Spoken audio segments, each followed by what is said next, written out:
Assalamualaikum warahmatullahi wabarakatuh. Bismillahirrahmanirrahim. Alhamdulillahirrabbilalamin. Bertemu lagi dengan Bu Lutfi di Ruang Pintar pada pembelajaran fikih kelas 4 semester 1 Madrasah Ibtidaiyah. Pada kali ini kita akan belajar tentang tanda-tanda baligh dan konsekuensinya dalam ibadah. Dalam hal ini kita akan membahas yang pertama, pengertian mu'alaf, pengertian baligh, tanda-tanda baligh, dan konsekuensi baligh dalam ibadah. Tapi sebelum pembelajaran ini dimulai, marilah kita berdoa dulu. Mudah-mudahan ilmu yang kita dapatkan menjadi ilmu yang barokah, bermanfaat di dunia wal akhirah, dan kita semua dalam keadaan sehat walafiat. Bismillahirrahmanirrahim. Perhatikan gambar berikut.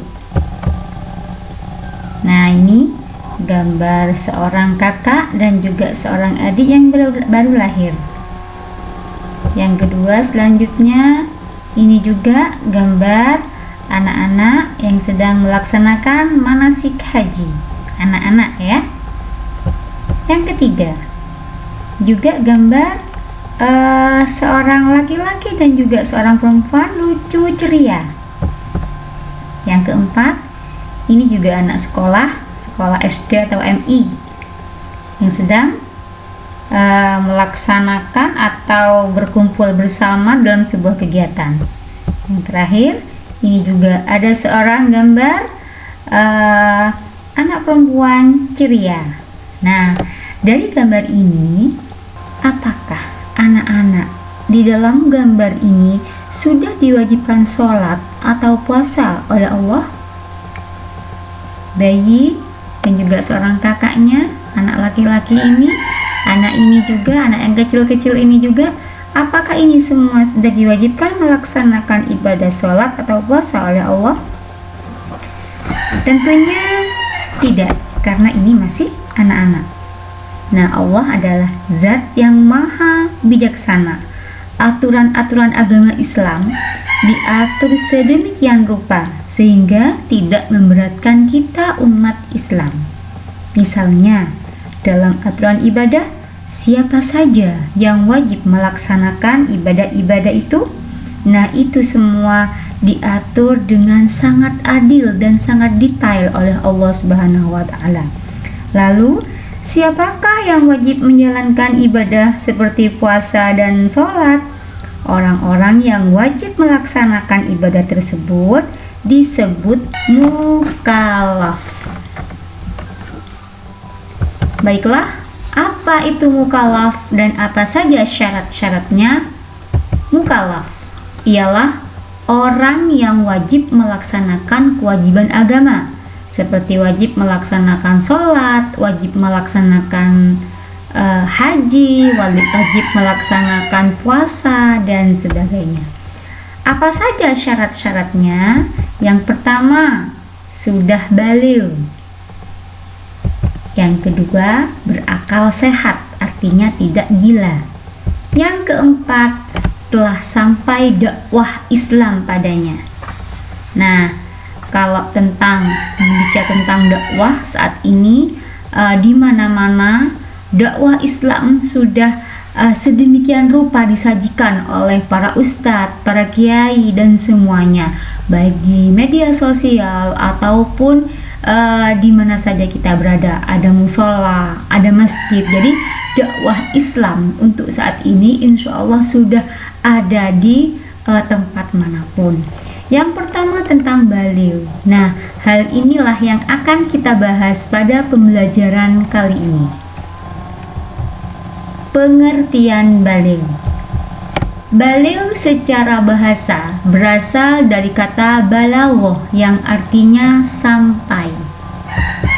Secara istilah yaitu telah sampai usia seseorang pada kedewasaan. Jadi, seseorang yang sudah baligh dianggap sudah cukup dewasa untuk berpikir dan bertindak. Oleh karenanya, baligh dijadikan titik awal dalam pelaksanaan kewajiban-kewajiban syariat Islam. Ini adalah pengertian baligh. Ini adalah pengertian baligh. Selanjutnya kita akan belajar tanda-tanda baligh. Nah, seorang anak laki-laki dan perempuan dianggap disebut baligh jika sudah mengalami ciri-ciri yang akan kita bahas ini. Misalnya haid atau menstruasi bagi anak perempuan, ya. Haid atau menstruasi bagi anak perempuan. Yang kedua, ihtilam atau mimpi basah bagi anak laki-laki. Beda. Tanda balighnya anak perempuan dan anak laki-laki itu beda. Kalau perempuan ditandai dengan menstruasi, kalau laki-laki ditandai dengan mimpi basah atau ihtilam. Bagaimana jika seorang anak perempuan atau anak laki-laki bagaimana jika anak perempuan dan anak laki-laki tidak mengalami haid maupun ihtilam? Nah, ini yang ketiga, mencapai usia 15 tahun. Hitungannya memakai hitungan hijriyah, ya, hitungan hijriyah kalender Islam. Bila di usia tersebut belum mengalami haid atau ihtilam.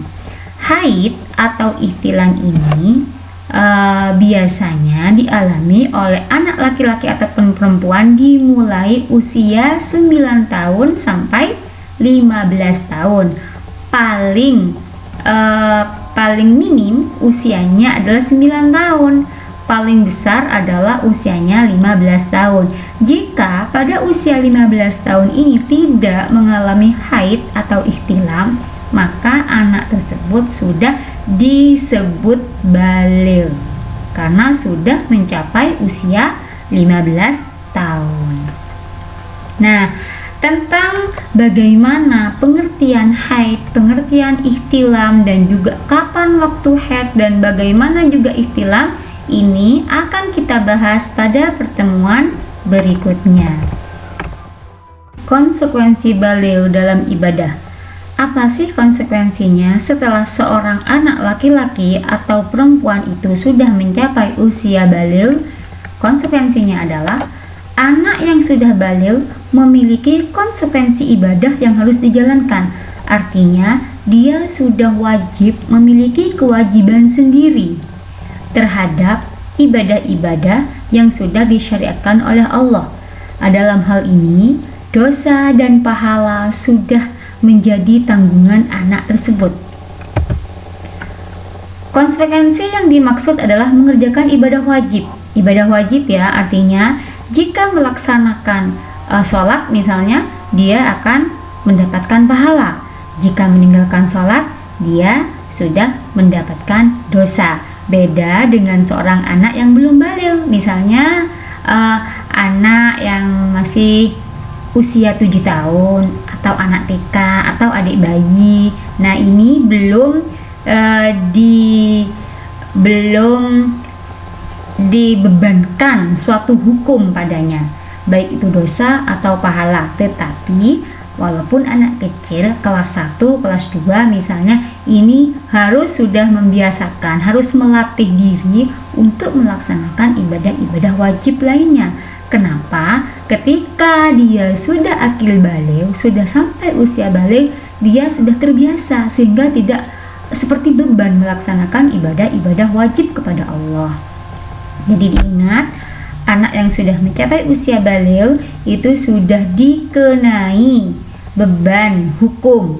Artinya sudah ada pahala dan dosa di situ, sudah wajib mengerjakan ibadah-ibadah wajib yang disyariatkan dalam agama Islam.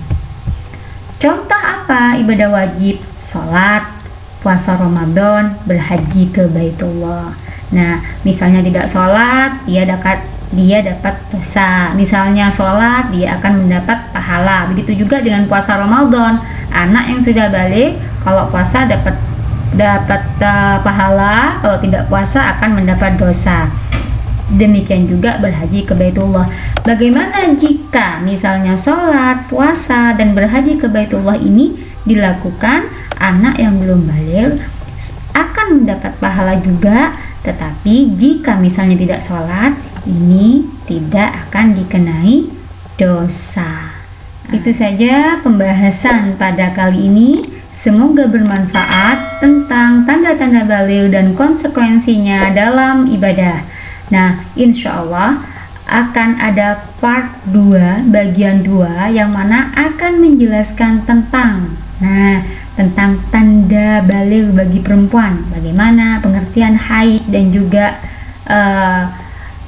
waktu serta larangan bagi orang yang haid, dan juga tentang ihtilam, bagaimana apa pengertian ihtilam dan hal-hal yang berkaitan dengan ihtilam.